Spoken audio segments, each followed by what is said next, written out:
नमस्कार दोस्तों, स्वागत है आपको अपने YouTube channel IAS PCS solution पर।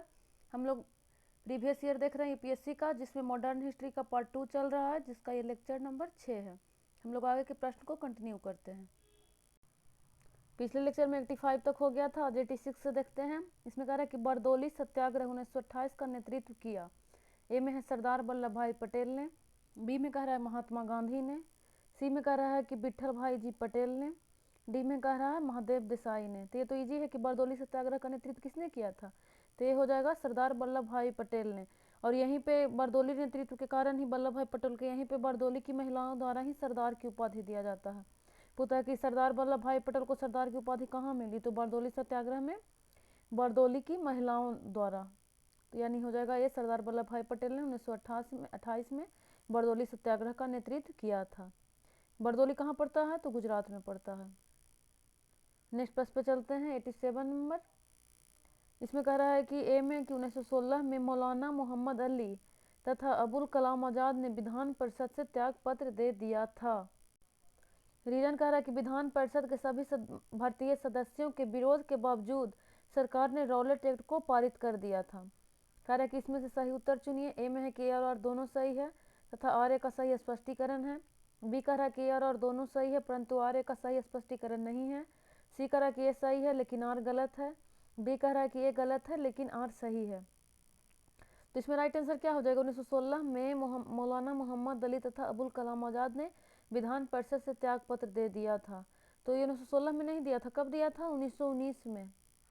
1919 में खिलाफत आंदोलन के विरोध में दिया था। खिलाफत आंदोलन के दौरान विधान परिषद से इस्तीफा दे दिया था मौलाना मोहम्मद अली और अबुल कलाम आज़ाद। तो एक तो गलत हो गया और जैसे ही एक गलत हो जाएगा आर सही हो जाता है, क्योंकि एक ही ऑप्शन में एक गलत का रहता है, बाकी सब में ये सही देता है।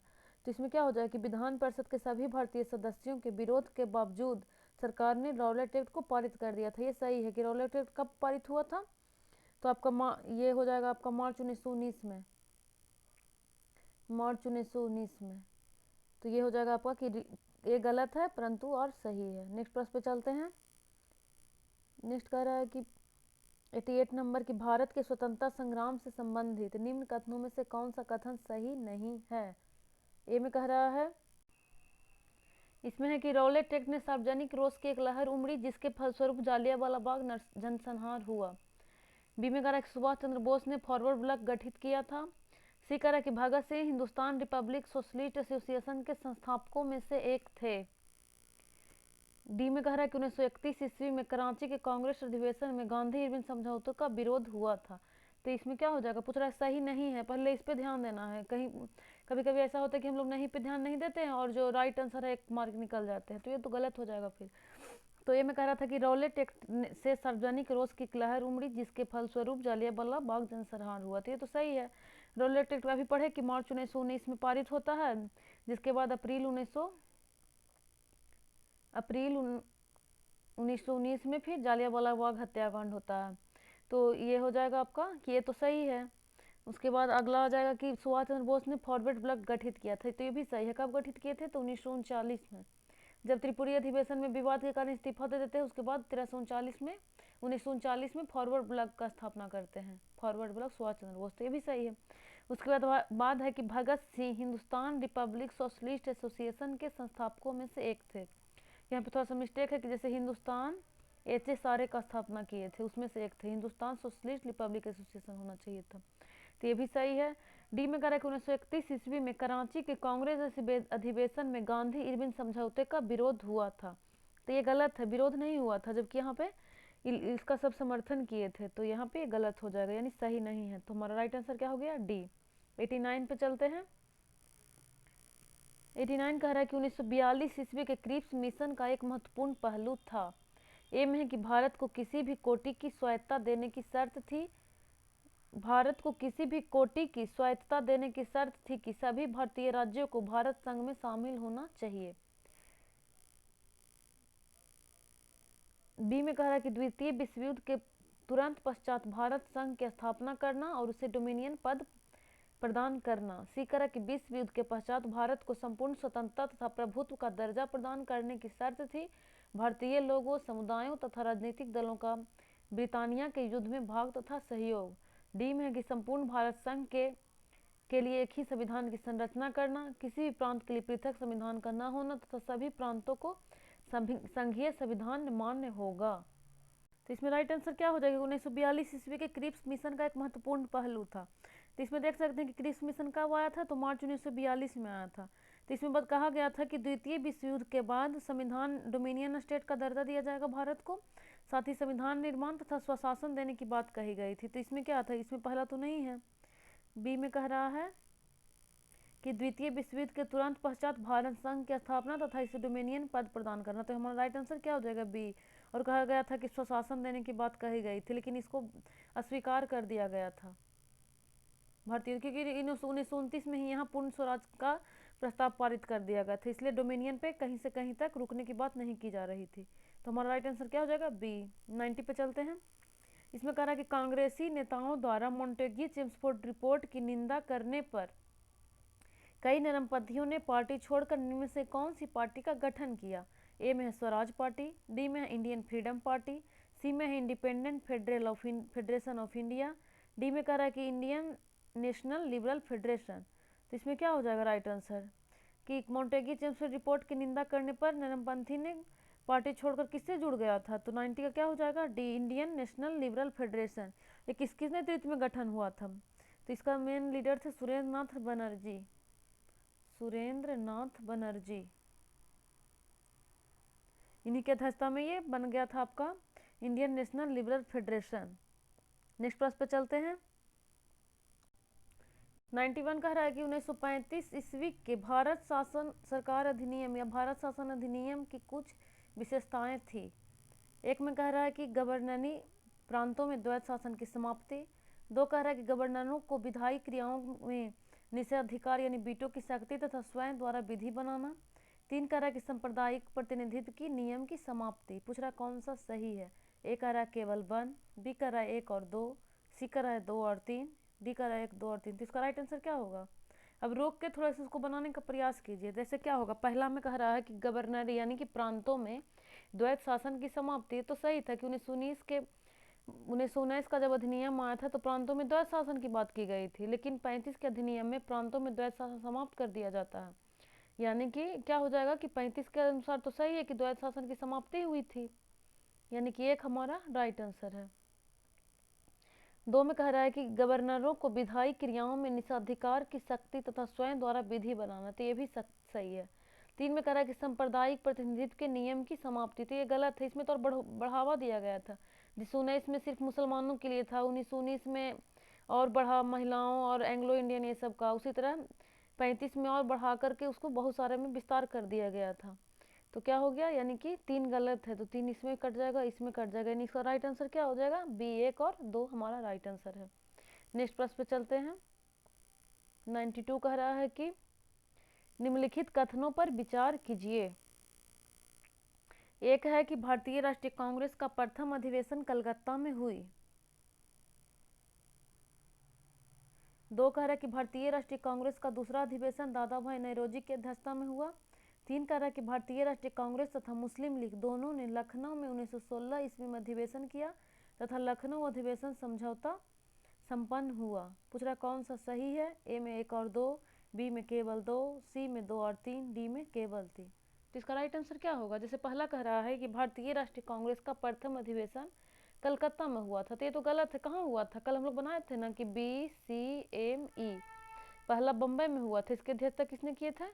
तो बिमेश चंद्र बनर्जी, यानी कलकत्ता की जगह पे क्या हो जाएगा? बम्बई, 85 में, 1885 में, यानी कि एक गलत है। किसमें है? इसमें है, गलत हो गया। दूसरा कह रहा है कि भारतीय राष्ट्रीय कांग्रेस का दूसरा अधिवेशन दादा भाई नौरोजी की अध्यक्षता में हुआ था, तो सही है। कहाँ हुआ था? तो सी से कलकत्ता में।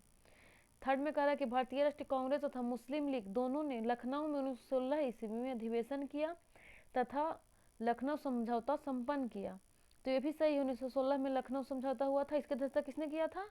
तो अंबिका चरण मजमूदार ने किया था, मेल थे। तो यानी ये भी सही है। तो राइट आंसर क्या हो गया? 2 और 3, यानी कि सी हमारा राइट आंसर है। इसमें देख सकते हैं बम्बई में बिमेश चंद्र बनर्जी किए थे, कलकत्ता में दादा भाई नौरोजी, उसके बाद मद्रास में किसने किया था? तो मद्रास में हो जाएगा आपका प्रथम मुस्लिम थे बदरुद्दीन तैयब जी, और इलाहाबाद में जॉर्ज यूल प्रथम अंग्रेज, BCM में। ये हो गया। नेक्स्ट प्रश्न पे चलते हैं।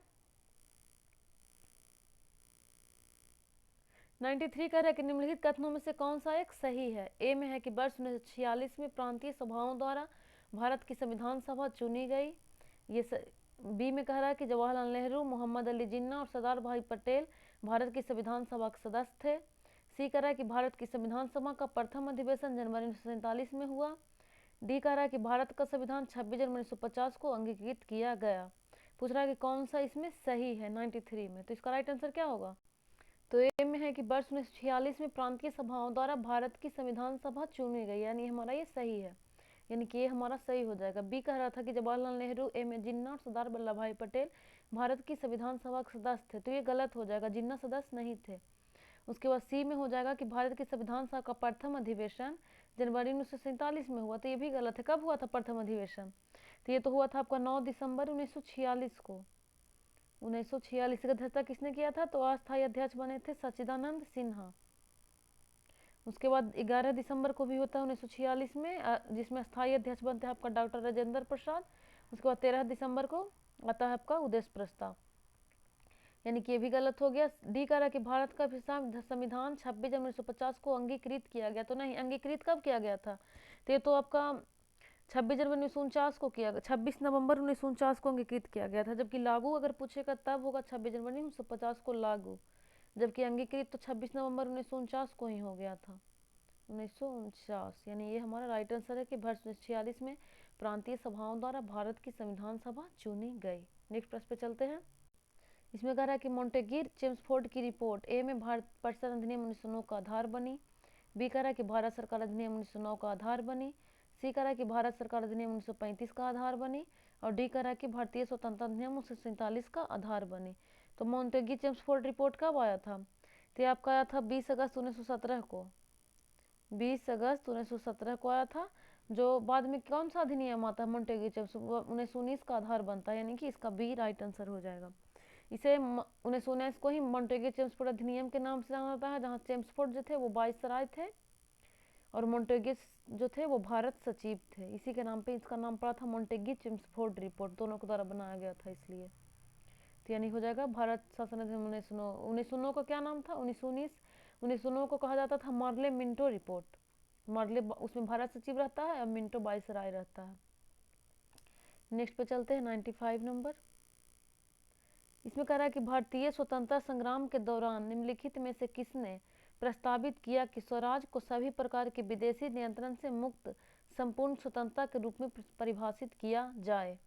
ए में कह रहा है मजहरूल हक, बी में है मौलाना हसरत मोहानी, सी कह रहा है कि हकीम अजमल खान, डी है अबुल कलाम आज़ाद। तो इसका राइट आंसर क्या हो जाएगा 95 का, तो इसमें मौलाना हसरत मोहानी ने ही स्वराज का प्रस्ताव दिया था, स्वराज को परिभाषित किया था और यही प्रस्तावित भी किया था, तो क्या हो जाएगा मौलाना हसरत मोहानी। नेक्स्ट प्रश्न पे चलते हैं।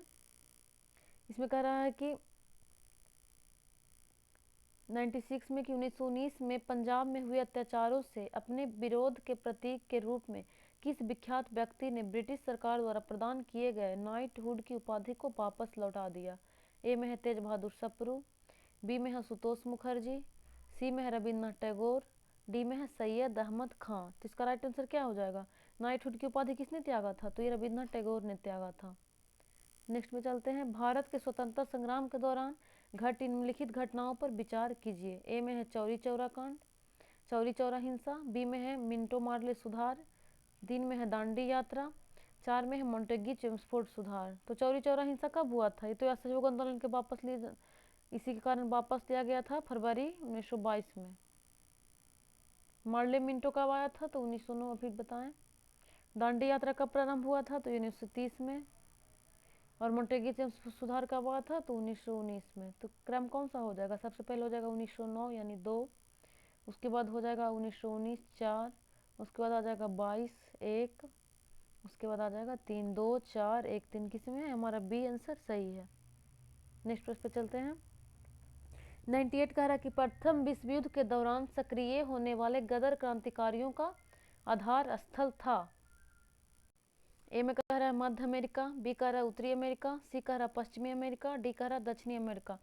तो गदर क्रांतिकारियों का आधार स्थल कहाँ था, तो ये हो जाएगा, स्थापना कब हुआ था गदर का, 1913 में। किसने किया था, डिस्कस हुआ था कल, लाला हरदयाल ने, लाला हरदयाल ने। इसका मुख्यालय कहाँ था? San Francisco. सैन फ्रांसिस्को आपका नॉर्थ अमेरिका में पड़ता है, सैन फ्रांसिस्को, यानी कि बी हमारा राइट आंसर है। नेक्स्ट प्रश्न पे चलते हैं।